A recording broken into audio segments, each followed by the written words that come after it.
Bangalore, the city of dreams. People from across India come to Bangalore in pursuit of their dreams. This is a city teeming with life. A city loved for its cosmopolitan culture, designer stores, sidewalk cafes, its horizon dotted with skyscrapers, and its young people with aspirations. I want to become an engineer. I want to become a heroine. I want to become a car racer. Scientist. F1 racer. Pilot. Teacher. Doctor. An architect. Formula 1 racer. Ophthalmologist and a surgeon. I want to become IFS. I want to become a soccer player. I want to become a dancer. I don't want to beg. This is a sight we see every day, children begging at traffic lights. Yet, we are blissfully unaware of their plight. How is it that we have failed to realize this is organized crime run by organized mafia? Forced beggary is an organized crime for which thousands of children are bought and sold across India.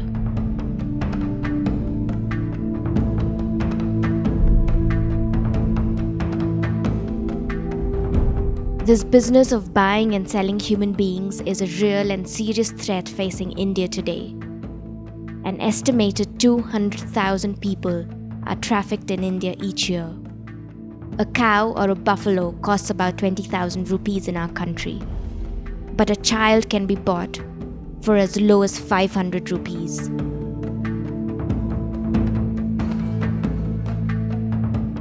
Human trafficking currently is the largest illicit industry in the world, alongside illegal drugs and alongside the arms trade. Child trafficking has many ways that it happens.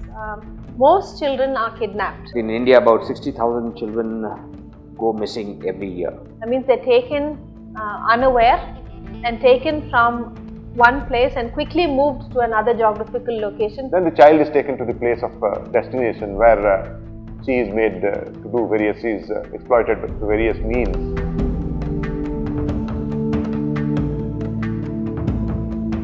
Children are trafficked into things like child labor situations where they service people in hotels or they do hard manual labor, they work as domestic maids. There are people who are trafficked for their body organs.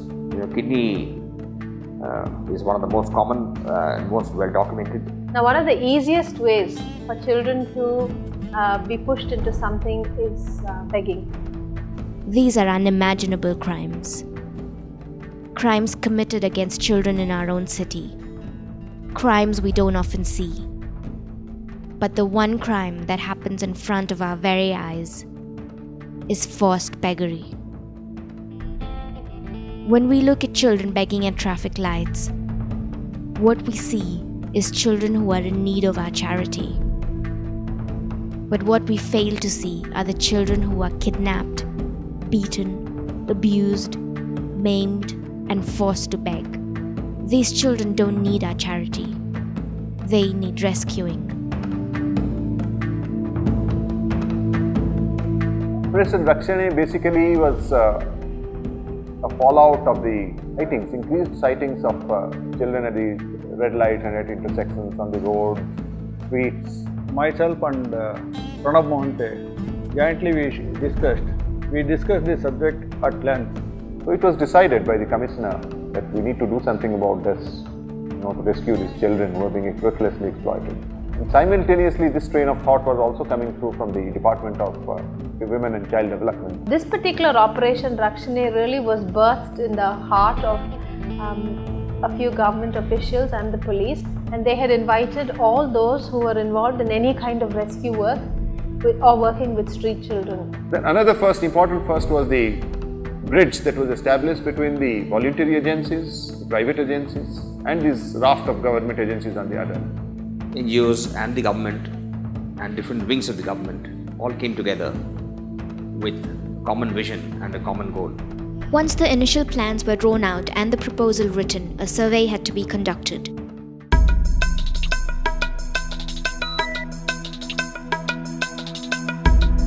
Each NGO sent out several teams to survey the city, collect and document the information required. Me and my team, we are 5. We have worked for more than 10 weeks, and during our surveillance, our investigation, we have found children from Andhra Pradesh, from Rajasthan, from Chhattisgarh, and from Bihar. And when we ask them about their parents, there is no satisfactory answer. And we suspect these kids, maybe they have been purchased or they have been kidnapped from other states by the trafficking mafia, and they have sold these kids to begging mafia. We prepared a common format and we gave the format to all the NGOs. They went confidentially, they took the photo of the concerned child and filled the form. So we were able to gather the information regarding how many children are begging in how many points. The information documented by the surveillance teams was collated and integrated onto Google Maps. Each child that was found begging was tagged on Google Maps at the location where he or she was found. Then the tags were color-coded to indicate the types of begging that happen across our city. The surveillance teams like Ajay and his team were geared up to present their findings to the planning team behind the operation. The 2nd of December 2011 was scheduled as the rescue day.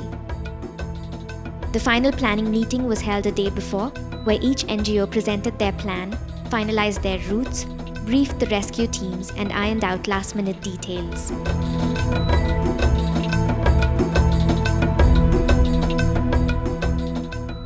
The day for Operation Rakshane dawned. 29 rescue teams set off for a city-wide rescue operation.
On the 2nd of December 2011, through Operation Rakshane, 44 boys, 40 girls, and 106 infants were rescued from the clutches of forced beggary.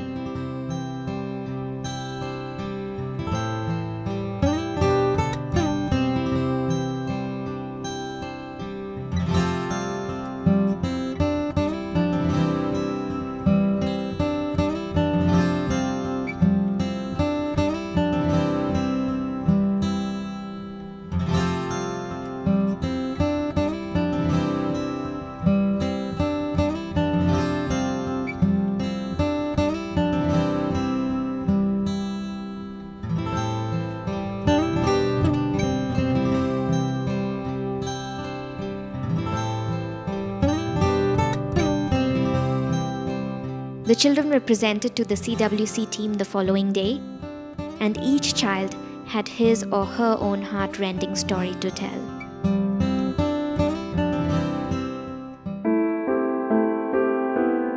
One of the children rescued was a 9-year-old girl called Swapna. Swapna was found begging at the Nagavara junction. This is a child who has been forced to beg since she was 5 years old. While coming back at Nagavara junction, we found this girl begging with a picture of a god, and there was also a lady with a baby begging there.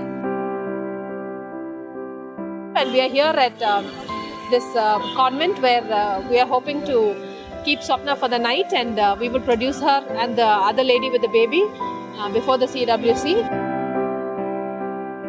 నీ పేరు? నా నీ ఎంత లేచినావు పొద్దున్న? పొద్దున్నే 3 గంటలకు వస్తా. 3 గంటలకు లేచి ఎట్లా పోయినావు? ట్రైన్లో పోయి మిస్టిక్లో దిగి మొత్తం నాకు వస్తా. ఒక రోజుకి ఎంత డబ్బులు వస్తుంది? ఒక రోజుకి 200, 300. ఇంట్లో ఎంత ఇవ్వాలా డబ్బులు? 250.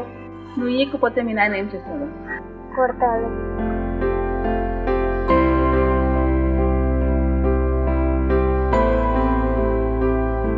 Another child rescued was a 5-year-old boy called Varun. This child was found with his father, who was forcing him to beg.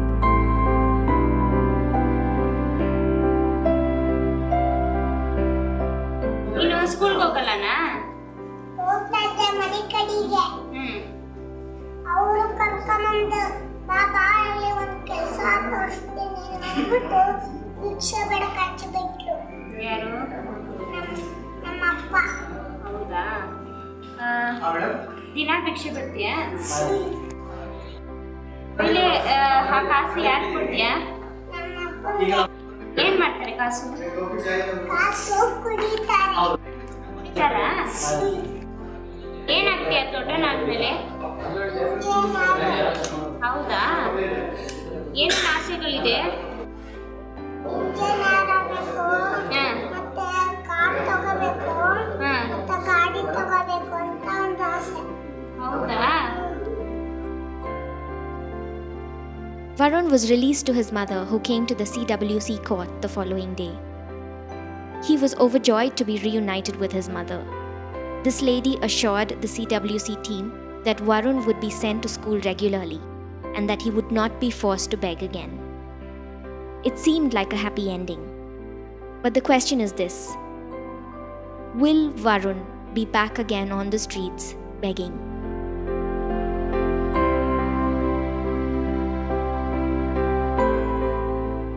Swapna requested to be placed at the child's home where she was first taken after being rescued. She seemed to be settling into the home where she made a few friends. She also started going to a local school with the other children from the home.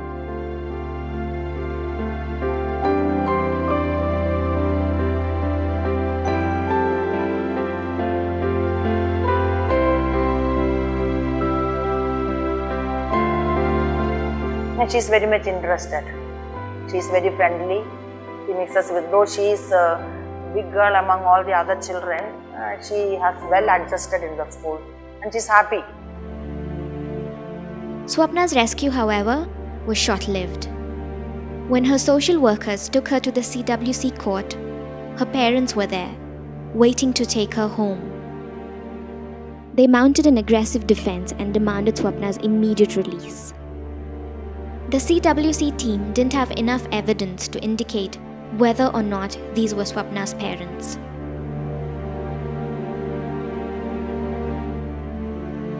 But while the paperwork was being processed, one of the CWC members recognized Swapna's father from a previous case where he got 3 boys released, claiming they were his sons. When confronted, he admitted to having got the other children released. Swapna, moreover, seemed hesitant to go back with her parents. She then told the CWC team that the man who claimed to be her father forced her and other children like her to beg. She went on to claim that this man wasn't actually her father, and she was willing to take the CWC team to the place where the other children were held.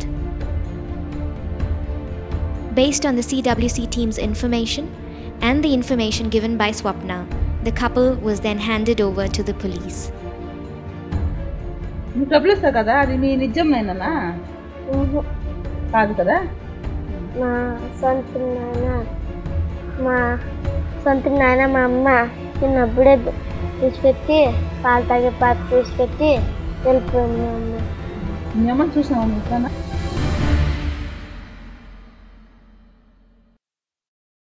A rescue team comprising of social workers from Oasis, the police, and the camera crew then set off with Swapna, with the intention of rescuing the other children who were forced to beg by Swapna's alleged father. The police have requested us on the information provided by Swapna to go out and rescue the other children whom Swapna says are also being forced to beg every day and give money to this man.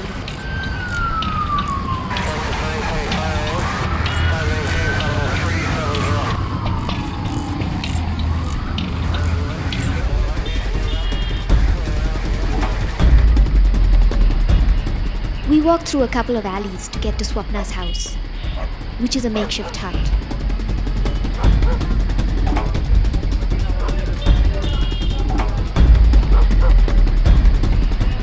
We start looking for the children Swapna mentioned, but only find a lot of empty huts.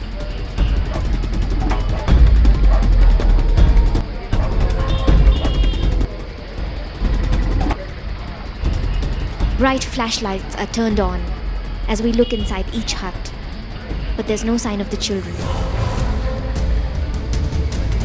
Till one man standing nearby points us to the right huts.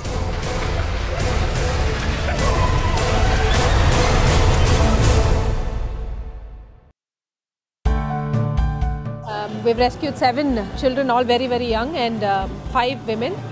Thanks to Swapna, 7 children are rescued, and her handler is taken to the Yelahanka police station, where an FIR is booked against him.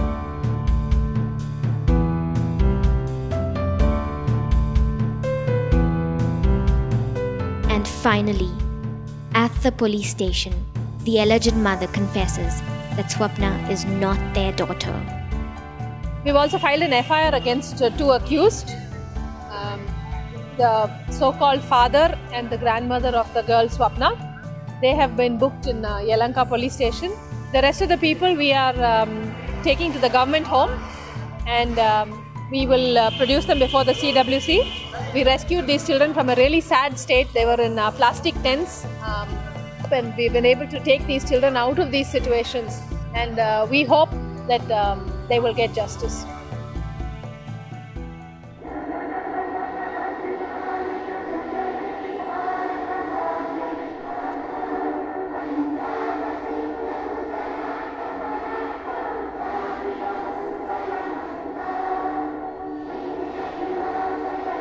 Swapna is now back at the child's home, and she seems settled in. She enjoys going to school, and now she's at a place where a 9-year-old's biggest worry is homework. Swapna, her name means dream. Her dream of going to school has now become a reality for her. All those involved in Operation Rakshane's first sweep would no doubt feel it was a good day's work just looking at where Swapna is today. Words can never express this gratitude for what you have done, and it's so important that this is not the end and this is a beginning to us. Now that we have proved that this sort of collaboration and cooperation is possible, we would do more of this, not only in Bangalore, but also in other cities in Karnataka and in other cities of the country. And also in Karnataka itself, the other districts also can take up systematically this program. So Operation Rakshane hopefully is the first of many such sweeps that have happened. So I congratulate all the NGOs, the other departments and the police department officers for having done an extremely good work. 2 months. It's been 2 months since Swapna was rescued. Anita and Geeta from Oasis decide to visit her at the child's home. It was really good to meet Swapna today and see just the difference that these last few months have made in her life. The day we picked her up, she had such a sad face, wouldn't even look up, and today she had a smile. She came running to hug us. This whole operation has been well worth someone like Swapna and her story, and the fact that she's got a new lease on life.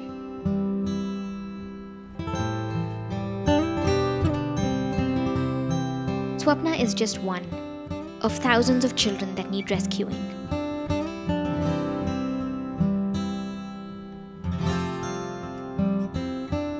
It's up to people like us to stand up and take responsibility to help more Swapnas get off the streets.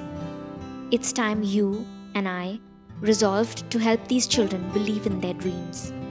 It's time for you and I to step up and give them a fresh start. It's time for you and I to help the Swapnas of Bangalore realize their dreams. It's time. I want to become teacher.